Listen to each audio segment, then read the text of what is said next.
अफसर बनना चाहते हो तो कहीं और क्यों जाना। गूगल प्ले स्टोर से हमारी app IAS with Harimohan download करो और तैयारी शुरू करो। हेलो दोस्तों, नमस्कार, आदाब, सत श्री अकाल। जिस तरीके से दुनिया के जो माहौल है वो लगातार बदल रहा है, जिस तरीके से सिचुएशंस जो है वो एक के बाद एक क्रिटिकल होती जा रही है, जिस तरीके से हथियारों का जो जमावड़ा है बॉर्डर के दोनों तरफ बढ़ रहे हैं, जिस तरीके से दुनिया के जो सभी देश हैं, जो ताकतवर देश हैं, वो एक दूसरे के खिलाफ अपनी ताकत को पोस्ट करने लगे हुए हैं, अपने जहाज़ी और जंगी बेड़े से लेकर पूरी तैयारी करने में जुटे हुए हैं।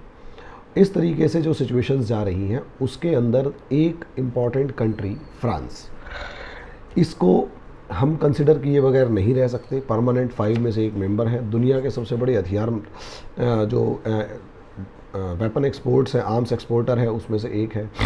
इंडिया का बहुत अच्छा दोस्त है, लेकिन आज के दिन इसके खिलाफ पाकिस्तान के अंदर अगर आप लोग देखते हैं तो कुछ आपको लगातार इस तरीके से प्रोटेस्ट नज़र आएंगे, जिसमें किक आउट फ्रेंच एम्बेसडर, या फिर आपको ये नज़र आएगा बाइकआउट फ्रेंच प्रोडक्ट्स।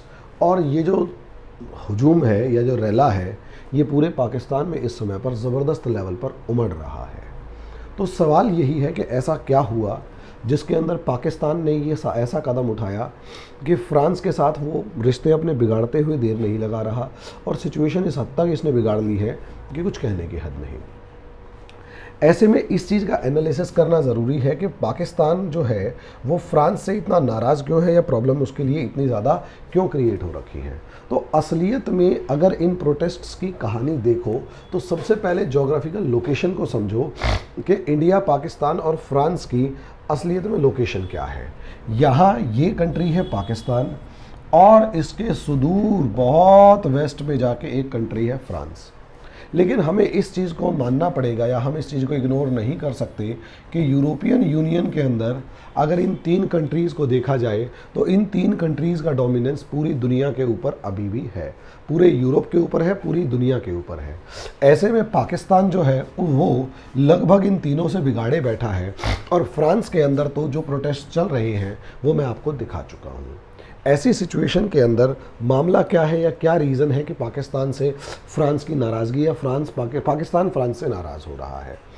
दोस्तों, असलियत में फ्रांस और पाकिस्तान के रिलेशंस के बीच में सबसे बड़ा एक जो कंट्री खड़ा हुआ है, या सबसे बड़ा एक जो रीज़न है वो है इंडिया और फ्रांस।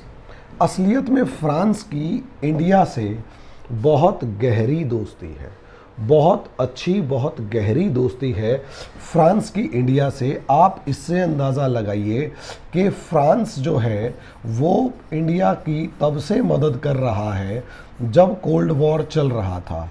फ्रांस ने कई बार ब्रिटेन और अमेरिका के विरोध में जाकर या विरुद्ध जाकर इंडिया की मदद तब भी की थी जब इंडिया सोवियत यूनियन के कैंप में था। इसी तरीके से जब न्यूक्लियर टेस्ट किया गया तब भी फ्रांस ने इंडिया की मदद करी, कोई ऐसी प्रॉब्लम नहीं थी। इसके बाद जब न्यूक्लियर डील हुई तो न्यूक्लियर डील भले ही अमेरिका ने की, लेकिन सबसे ज़्यादा फ़ायदा जो है वो फ्रांस ने इंडिया को दिया। इसी तरीके से अगर आप देखेंगे तो पुलवामा अटैक के बाद जब इंडिया ने सर्जिकल स्ट्राइक की, उरी का सर्जिकल स्ट्राइक किया, तब भी उरी के सर्जिकल स्ट्राइक के ऊपर भी फ्रांस ने इंडिया का खुलकर सपोर्ट किया है। यूनाइटेड नेशंस में अगर इंडिया का सबसे अच्छा अगर कोई दोस्त है तो उसमें अगर आप ब्रिटेन और अमेरिका को मानो तो ब्रिटेन और अमेरिका इतनी अच्छी दोस्ती नहीं निभाते जितनी अच्छी दोस्ती आज तक फ्रांस ने निभाई है। इसी तरीके से अगर इंडिया के फ्रांस के साथ रिलेशन देखते हो तो आप कश्मीर इशू या 370 मामले के ऊपर भी अगर आप देखेंगे तो यहाँ पर कश्मीर इशू या 370 वाले मामले में भी फ्रांस ने पूरी तरीके से इंडिया की खुलकर मदद की थी। ऐसे में फ्रांस की अगर आप और ताकत जो इंडिया का सपोर्ट देखते हो तो राफेल तो आप लोगों को प्रॉब्लम है ही नहीं कि इस राफेल के अंदर इंडिया और फ्रांस की दोस्ती कितनी ज़्यादा मजबूत बनी है। इसके बाद सबसे बड़ी बात यह है कि फ्रांस की तरफ से मैसेज आ चुका है कि अगर लड़ाई होती है या किसी तरीके का कोई कॉन्फ्लिक्ट होता है तो फ्रांस इंडियन ओशियन में अपना नेवल डिप्लॉयमेंट करेगा। इस नेवल डिप्लॉयमेंट का मतलब ये है, खुले तौर पर दावा किया हुआ है कि भाई वो नेवल डिप्लॉयमेंट करेगा। जब ये नेवल डिप्लॉयमेंट का वादा किया हुआ है तो ऑब्वियस सी बात है ये नेवल डिप्लॉयमेंट किसके फेवर में होगा ये समझिए।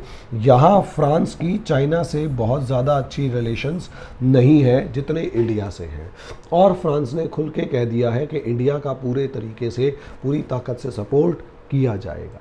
अब नेवल डिप्लॉयमेंट अगर देखते हैं तो यहाँ आप समझ लीजिए मामला किस तरीके से, किस हद तक फ्रांस और इंडिया की गहरी दोस्ती का है। फ्रांस और इंडिया की गहरी दोस्ती का है, और यही एक रीज़न है कि एक सबसे बड़ा रीज़न ये कि पाकिस्तान की आंखों में फ्रांस इंडिया का दोस्त होने के नाम पे बहुत ज़्यादा खटकता था। पाकिस्तान की आंखों में इंडिया का दोस्त होने के नाते फ्रांस हमेशा से बहुत ज़्यादा खटकता रहा है। ऐसी सिचुएशन में अगर आप देखते हैं तो यहाँ पर इंडिया और अच्छा, अब प्रॉब्लम ये है कि ये खटकता तो रहा है, लेकिन असलियत में अब क्या हुआ? अब मामला है चार्ली हेब्दो का। अब मामला है चार्ली हेब्दो का। चार्ली हेब्दो फ्रांस का एक न्यूज़पेपर जिसके ऊपर लगभग 2015 के अंदर अटैक हुआ। अगर 2015 के अंदर अटैक हुआ जिसके अंदर इनके 12 लोग, 8 तो स्टाफ मेंबर्स मारे गए, 12 लोग, वैसे टोटल 12 मारे गए, और उसके बाद बहुत सारा इनकाउंटर हुआ, सब चीज़ें हुआ, और पूरा यूरोप जो है वो टेरर अटैक से गूंज रहा था।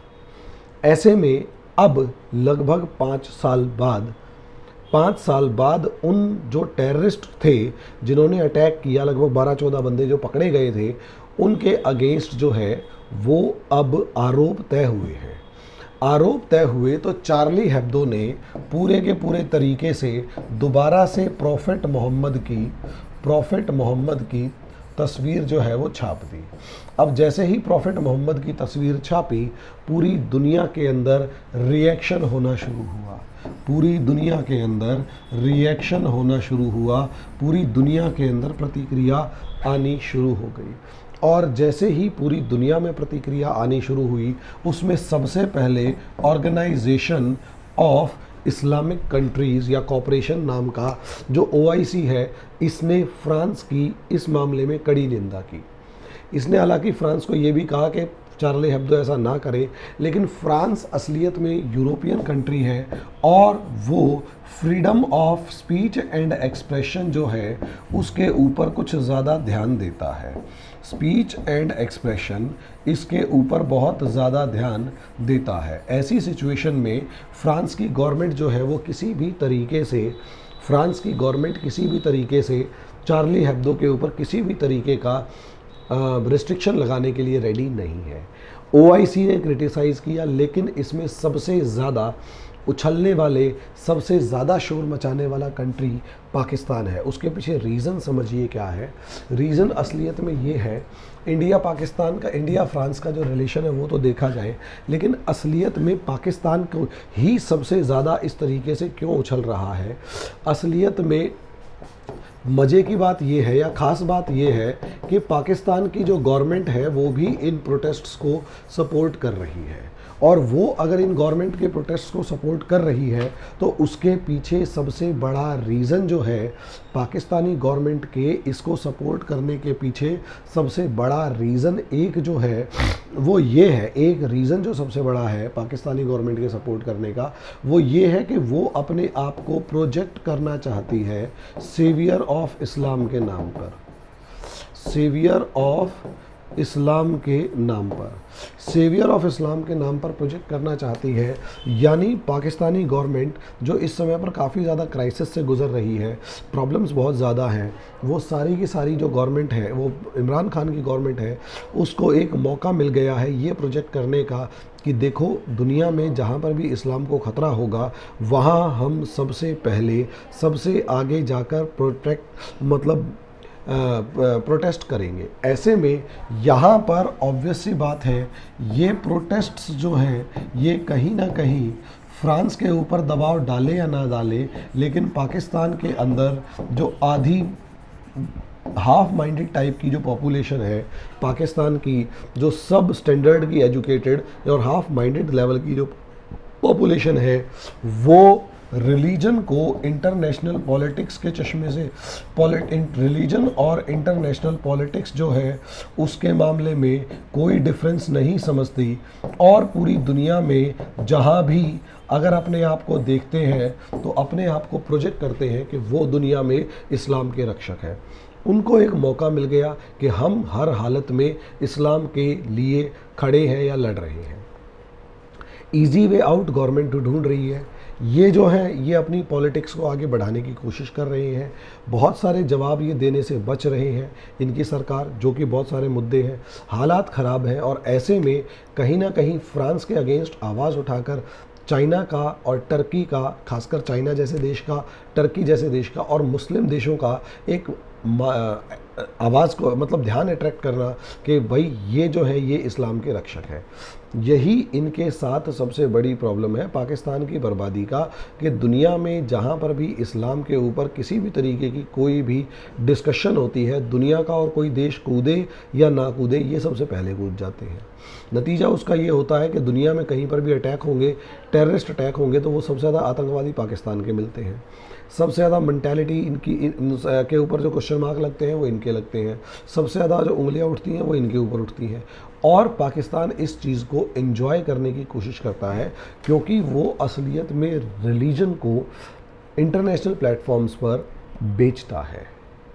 उस रिलीजन को बेचकर अपनी रोजी रोटी चलाता है। पाकिस्तान इस्लाम को बेचकर अपनी रोजी रोटी चलाता है, और ये पाकिस्तान की सबसे बड़ी प्रॉब्लम है कि पाकिस्तान जो है वो अपने इंटरनेशनल या फॉरेन पॉलिसी के जो गोल्स हैं उनको अचीव करने के लिए इस्लाम का सहारा ले रहा है और लेता है।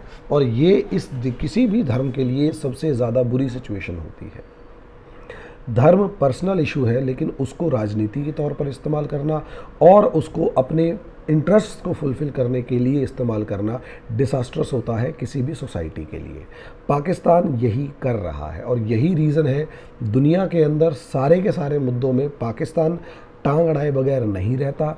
उसकी खुद की इकोनॉमी के बर्बाद होने का सबसे बड़ा कारण ये है क्योंकि ये लोग डेवलपमेंट की जगह सिर्फ़ और सिर्फ दुनिया में इस्लाम जहाँ जहाँ डिस्कशन होता है उसके ऊपर डिबेट करते हैं। इस्लाम क्या, दुनिया का सभी धर्म बराबर है, और दुनिया के किसी भी धर्म को कोई बाहर का इंसान कभी भी नीचा नहीं दिखा सकता। किसी धर्म की पहचान उसके धर्म ग्रंथों से ज़्यादा उस धर्म को मानने वाले जो लोग हैं उनके बिहेवियर से होती है। जितना ज़्यादा उस धर्म को मानने वाले लोगों का बिहेवियर दूसरे धर्मों के प्रति नफ़रत का होगा, उतना ज़्यादा वो धर्म जो है वो क्रिटिसिज्म झेलेगा, उसकी आलोचना होगी। और जितना ज़्यादा कोई धर्म जो है वो दूसरे धर्मों के प्रति सम्मान का भाव रखेगा, उसकी दुनिया में उतनी रिस्पेक्ट होगी। यहाँ समस्या धर्म की नहीं, समस्या धर्म को मानने वाले की है। इसमें पाकिस्तान के लोग जिस तरीके से धर्म का धंधा करते हैं या जिस तरीके से धर्म का इस्तेमाल करते हैं, चाहे वो सरकार है, चाहे वो टेररिस्ट ऑर्गेनाइजेशन है, चाहे कोई भी, ये सारे के सारे धर्म के धंधे के अंदर इस्लाम को बेचने के नाम पर सिर्फ़ और सिर्फ दुनिया का ध्यान अट्रैक्ट करवाते हैं, पैसा लेने के लिए और मदद लेने के लिए। चेक बुक इसको सऊदी अरेबिया से बहुत ज़्यादा इसी नाम पर मिलते थे। आज के दिन टर्की और मलेशिया जैसे, खासकर टर्की जैसे कंगाल देशों के पीछे ये इसलिए लगा हुआ है क्योंकि सऊदी अरेबिया ने अपनी पॉलिसी को थोड़ा सा चेंज कर लिया और लिबरल पॉलिसी की तरफ जा रहा है। टर्की जो है वो कहीं ज़्यादा इस टाइम हार्डलाइनर की तरफ बढ़ रहा है, तो टर्की से इसको कुछ फ़ायदा हो नहीं रहा है। और यही रीज़न है कि दुनिया के हर देश में ज़्यादा से ज़्यादा उछल कर ये दिखा रहा है कि I am the leader of this Islamic world. जो भी पुराने टाइम पे मैं जितने भी वीडियोस बना चुका हूँ उन सबको देखेंगे तो आपको ये लगेगा कि पाकिस्तान इस्लाम का धंधा करता है। पाकिस्तान इस्लाम का धंधा करता है और इसी इस्लाम के धंधे के नाम पर इसने फ्रांस से बिगाड़ी है, समझे। और जो भी प्रोटेस्ट हो रहे हैं वो इसी मामले में हो रहे हैं। धर्म का अपमान नहीं होना चाहिए। यहाँ बहस की जा सकती है कि आपने चार्ली हेब्दो के ऊपर भी ये सवालिया निशान होता है। चार्ली हेब्दो जो मैगज़ीन है कि आपने जिस धर्म के अंदर मूर्ति स्थापना जो है या मूर्ति की जो बनाना भी अगर बैन है तो आपने वो क्यों बनाई। आपका फ्रीडम ऑफ स्पीच दूसरे की इंसल्ट नहीं होना चाहिए, लेकिन जब यहाँ पर आरोप उनके ऊपर भी है जो चार्ली हेब्दो के ऊपर अटैक करके आए। उनका भी कहना, उनको भी यही सजेशन थी कि भाई आप लोगों की गलती ये है कि आपने उसका जवाब दूसरे तरीके से ना देकर, बहस के अंदर ना देकर आपने गोली चला के दिया। अपमान माना जाना चाहिए, लेकिन गोली चलाकर किसी भी चीज़ का जवाब देना आपको क्रिटिसिज्म, आपका ही क्रिटिसिज्म करवाएगा, आपको बदनाम करेगा, क्योंकि आपने सामने वाले की बोलने की क्षमता ख़त्म कर दी। जो विचार है, विचार को विचार से काटा जाता है, विचार का जवाब विचार होता है, तलवार कभी नहीं होती। और टेररिस्ट अटैक करने वालों को इतना समझना पड़ेगा, और साथ में सबसे ज़्यादा चार्ली हेब्दो को भी समझना पड़ेगा कि सम्मान दूसरे धर्मों का भी करना चाहिए, दूसरे धर्म की मान्यताओं का भी सम्मान करना चाहिए। कमियां हर जगह है, आप अपने की कर लें, दूसरे वाले की करें, लेकिन उसका एक तरीका है, उसके बेसिक फाउंडेशन के ऊपर अटैक ना करें। प्रॉब्लम दोनों के साथ है, लेकिन पाकिस्तान जो है ये धर्म का धंधा करता है, और ये उसका एक उदाहरण है। धन्यवाद।